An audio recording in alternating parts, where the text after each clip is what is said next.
I will forever die on this hill, and I can promise you that you'll make more money if you do this. So if you run ads and or you don't run ads, you get a lot of organic traffic to a landing page for a product, a solution, coaching, consulting, whatever it is that you sell. I can promise you, if you are not doing these 5 things, these 5 principles, you are losing money for your business.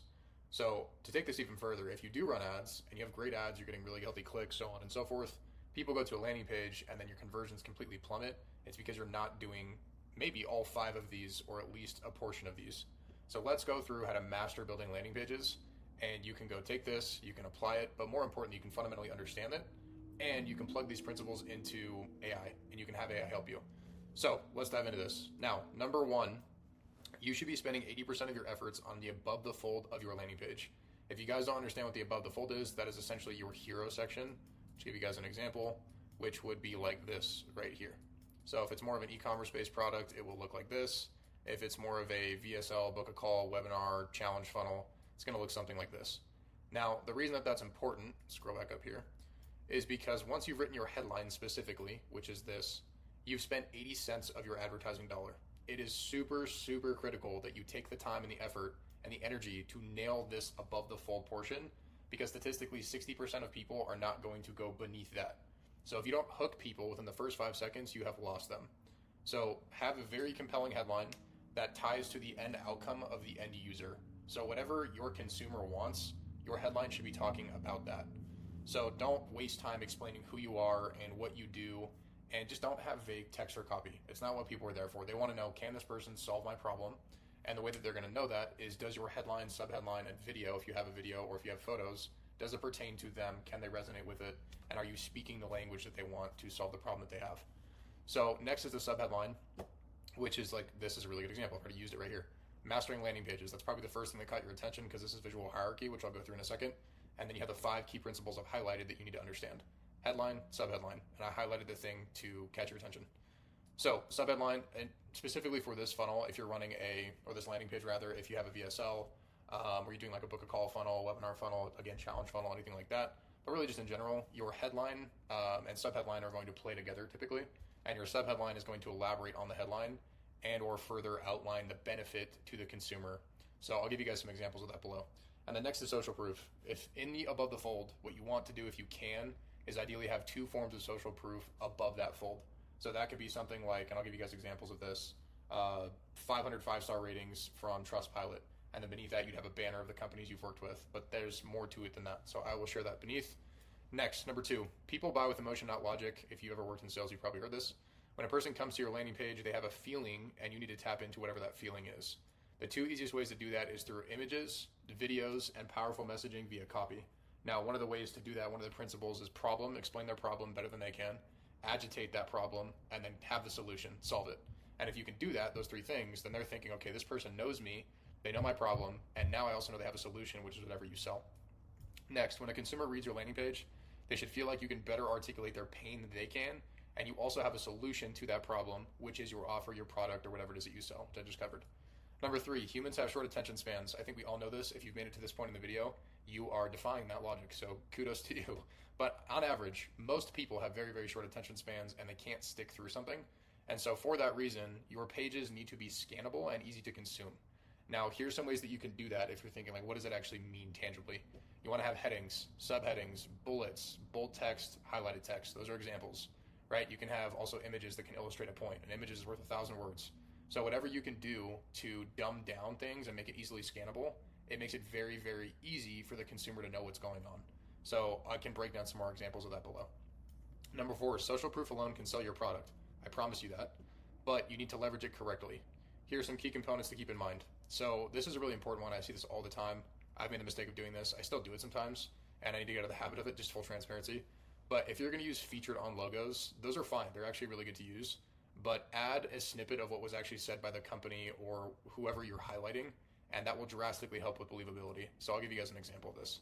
If you're going to use these companies like Google, Vogue, Today, whatever, use what was said in whatever they talked about your product. So that could have been like an article that they wrote or a commercial or whatever it was. And here's another example. If a company said something about your product, put the quote about what they said about the product underneath the image. It's a lot more believable. Another example would be, no one is going to believe reviews without details. So here's a really bad example. I see this all the time when we work with clients and we're redoing their landing pages. They'll have just like generic stuff with a quote from a name. It's like, oh, there's a name there. Nobody knows who the hell that person is. So you need to make sure that it's believable by having things like photos, or having a video attached as well is very helpful with a quote, and also the outcome that you got them. I could do a whole video on testimonials and how to do them, but this is just a really example of bad and great. So another good example would be you have a quote, and then you have a headline, and then you have a photo of the person, their name, maybe the company they've worked with, or some social proof, and then where they actually wrote the review, so somebody can click on it and they can verify that source. Next, the social proof you leverage should pertain to objections and key questions your prospect is thinking, not just random quotes and screenshots that have nothing to do with what you sell. That's really important because a lot of you guys don't have social proof, and so you try to just leverage anything you've got, and you end up putting random things on your landing page that don't pertain to what the person that's reading it wants to know. So ideally, if you can, if you have a lot of social proof, you want to leverage it in a way where it answers key questions and objections that a consumer is thinking. And so whatever that might be for you, I don't know what you sell, I don't know who's watching this, but think through the most common objections you get on a sales call or the bad reviews you've got. You want to answer those questions with the social proof. Number 5, visual hierarchy is critical to make your page easy to consume. The really good way to think about this is less is more. So when you give people way too many options, they don't know what to do. And when consumers are confused, they drop off, and that's going to kill your conversions. So I'll give you some examples of that. But really quick, simplicity beats creativity. So creativity is a good thing. I'm supposed to say thing, but use it cautiously, right? You don't want to be so creative that it looks insane and it's super, super unique, and that's great. But if it kills your conversions, then that doesn't matter. Right? At the end of the day, you're trying to make more money with what you sell. You're trying to grow your business. You can look as fancy as you want, but if you're not getting conversions, it doesn't matter. So here's some examples of really bad. To give you guys an example of having way too many options, there's no visual hierarchy here, right? It's really confusing. There's a million things going on. You've got a bunch of banners up here. Febron Premium, I don't even know what that is, right? So your eyes don't know where to go. There's no visual hierarchy here. There's no top to bottom. There's no clear CTA. So that's a bad example. This is another bad example, and this is closer to good, but there's still way too many things going on here.